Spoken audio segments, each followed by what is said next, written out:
I got these two signs from Dollar Tree, and these footballs are covered with this vinyl decorative football. It's really nice. I'm going to save those. I'm just going to take them off all six.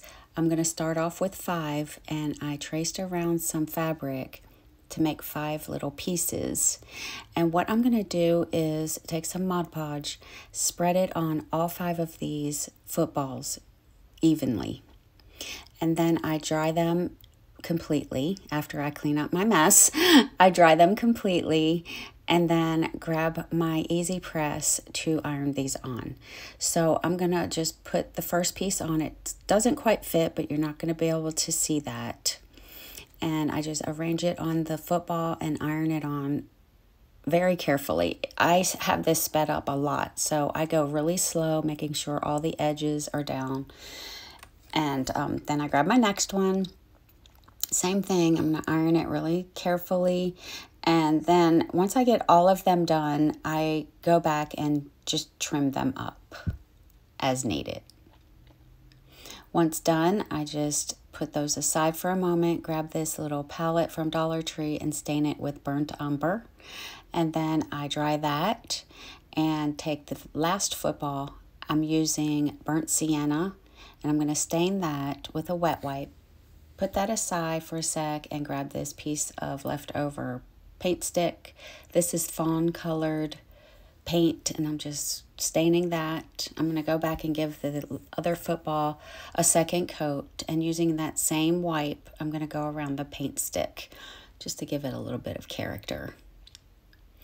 Now I'm going to dry that and grab my palette and start putting it together. I put the red one at the top. I have it like upside down, and then followed by the 2 yellow ones on the side. I'm making sure it's not overhanging on the bottom so it has a chance to sit up.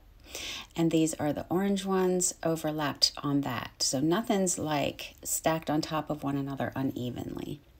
I put the last football right in the middle of the palette, followed by the paint stick, just like this. And as you can see, it's a precious little turkey. I'm using the end of a dowel to stamp on some white circles, and I do dry that before I put the black circles inside of that. And I do dry this because it does smear pretty easily.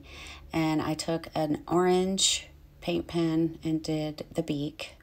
I put 2 coats of that on. And then I grab, after it's dry, I grab a red paint pen for the wattle. And I do dry that as well. This is just a piece of fabric I have in my stash. I put that right in the middle after tying a bow.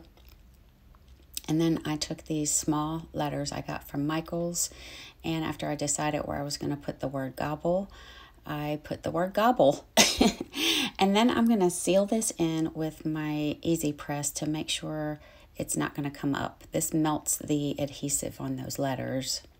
I decided to go around the whole thing with my little gator sander. I wanted to tatter up the fabric, and then I went around the wood as well.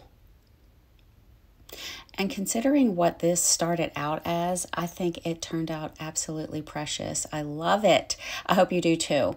Y'all, thank you so much for all that you do for me, your support, your love, your prayers. I pray for you daily. God bless you, your families, and your pets. Don't forget to water the vine, and I will see you next time.